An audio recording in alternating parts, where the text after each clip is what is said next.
नाम कमजोर है तार साहब हमारे, इनके अंदर कुछ है ही नहीं नहीं नहीं, नहीं। आपका मकसद मर्दाना कमजोरी की तरफ तो नहीं है, लेकिन ये कि चीमा साहब दर हकीकत आपके सिर्फ सियासतदान कमजोर नहीं है, आप as a country as a कौम कमजोर है।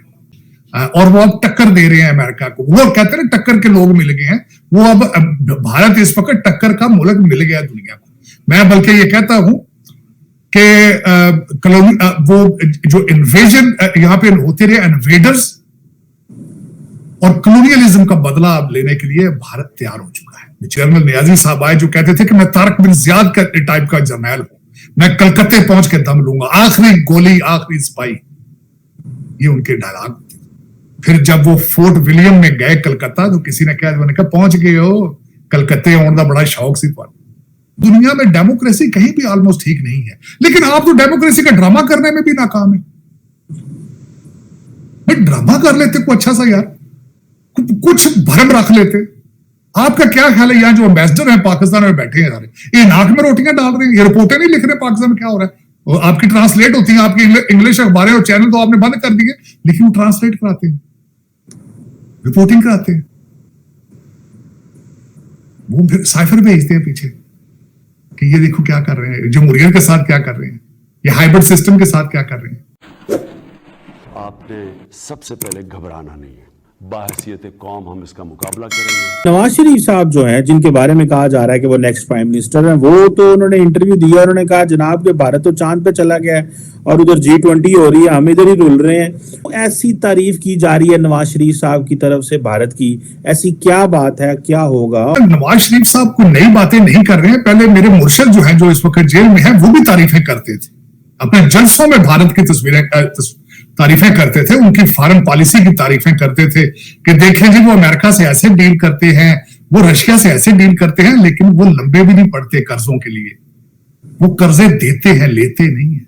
ये नहीं पता इनको, जो फंडामेंटल डिफरेंस है उनका। उनकी फॉरेन पॉलिसी आजाद है क्योंकि उनकी इकोनॉमी स्ट्रॉन्ग है, उनके 600 बिलियन उनके फॉरेन रिजर्व हैं, उनकी इकोनॉमी 7.8%, 7.6% पर तरक्की कर रही है, उनका डायस्पोरा तालीम याफ्ता है, उनका डायस्पोरा इस वक्त जो है इंडियन डायस्पोरा दुनिया की जरूरत बन चुका है। ये इतने एक फिक्रे में ये करने वाला नहीं है, तो पूरा इस पे किताब लिखना चाहिए कि 76 साल में भारत की तरक्की क्यों हुई है, किस तरह हुई है। ये एक बंदे की नहीं बात, ये पूरा कंट्री आगे गया है। उनकी लंदन में प्रॉपर्टियां नहीं है, जनरल विपिन अभी वहीं फिर रहे हैं, उनके वालिद भी जनरल थे, उनका एवरेज सा घर है वहां पे। वो सारा मुल्क जो है बैरियर टाउन नहीं बना उनका, वो एक कंट्री है। और वो अब टक्कर दे रहे हैं अमेरिका को, वो कहते हैं टक्कर के लोग मिल गए हैं, वो अब भारत इस वक्त टक्कर का मुल्क मिल गया दुनिया को।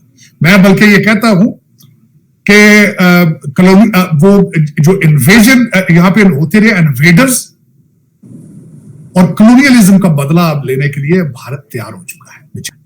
ये मानना होगा मैं इस वक्त जिस तरीके से भारत ने, और उसके पीछे सिर्फ एक सीक्रेट है, तालीम, जिसको आप छोड़ के भाग चुके हैं, आप भाग गए। आप मैं परेशान हैरान होता हूं आपके वुकला और जजेस, जब मेरे दोस्त जो मेरे मेहरबान हैं, मुझे जब वो मैसेज करते हैं व्हाट्सएप पे, तो 2 फिक्रे इंग्लिश के नहीं लिख सकते तफसील के साथ, उर्दू में ट्वीट करना पसंद करते हैं, उर्दू में कम्युनिकेट करते हैं। शर्म की है इस पे ये बात है। तो मैं तो खैर इसको कंपेयर करने नहीं चाहिए भारत के साथ, मैं समझता हूँ पाकिस्तान की बेइज्जती है भारत। जनरल नियाजी साहब आए जो कहते थे कि मैं तारक बिन ज़ियाद का टाइप का जर्नैल हूं, मैं कलकत्ते पहुंच के दम लूंगा, आखिरी गोली आखिरी सिपाही, ये उनके डायलॉग थे। फिर जब वो फोर्ट विलियम में गए कलकत्ता, तो किसी ने कहा पहुंच गए हो कलकत्ते, आने का बड़ा शौक सी पर। लाहौर से 100 किलोमीटर 150 किलोमीटर के फासले पे दिल्ली के अंदर दुनिया और है, दिल्ली के अंदर लोग और हैं, उनके बकासत कुछ और है, और हम हैं यहाँ पे। हर बच्चा पैदा होता है पाकिस्तान में, लेकिन वो पाकिस्तानी नहीं होता, पैदा होते ही लंदन के ख्वाब, पैदा होते ही मुल्क से नफरत, मुल्क से भागना। आप देख लें इस वक्त आपके जो हालात हैं इस वक्त, मैं शर्मिंदगी के साथ ये कहूंगा कि आपका हर मुल्क के फैसले करने वाला पाकिस्तानी नहीं है, डुअल सिटीजन। और बदतमीजी के तूफान है चीमा साहब पाकिस्तान के अंदर। आप कह रहे हैं इलेक्शन होने वाले, कौन से इलेक्शन होने वाले? कैबिनेट भी बन चुकी है आपकी, आप कह रहे हैं कि आपके फैसले, आपका इलेक्शन होने वाला।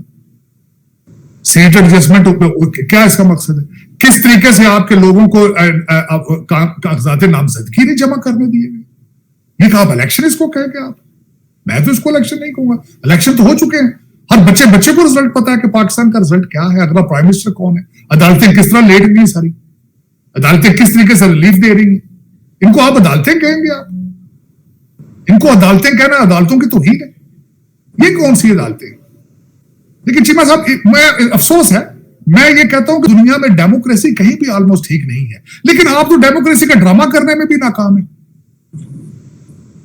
ड्रामा कर लेते को अच्छा सा यार, कुछ भरम रख लेते। आपका क्या ख्याल है, यहां जो एम्बेसडर हैं पाकिस्तान में बैठे हैं सारे, ये नाक में रोटियां डाल रहे हैं, ये रिपोर्टें नहीं लिख रहे पाकिस्तान में क्या हो रहा है।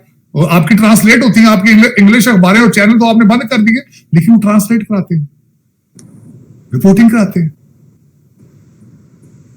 वो फिर साइफर भेजते हैं पीछे कि ये देखो क्या कर रहे हैं, जमहूरियत के साथ क्या कर रहे हैं, ये हाइब्रिड सिस्टम के साथ क्या कर रहे हैं। किसी ने यहां सवाल उठाया यहां वाशिंगटन डीसी में कि why the civilian government in America meeting a military general in uniform.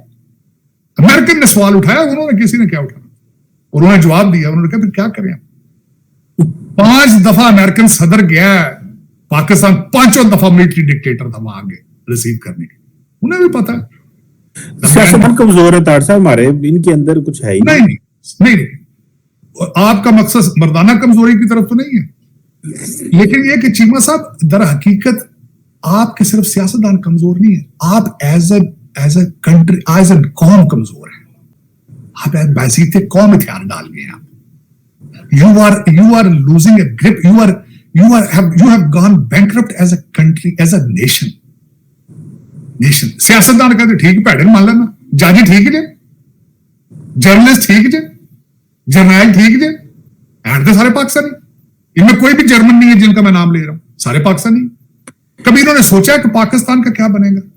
Bottom line तो पाकिस्तान की है ना, जलीलो ख्वार तो अब पाकिस्तान हो रहा है ना, बाहर थप्पड़ तो पाकिस्तान को पड़ रहे हैं ना।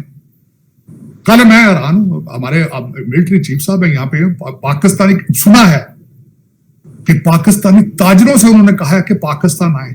ताजर कौन थे सामने बैठे हुए? Uber driver, limousine driver, door dash,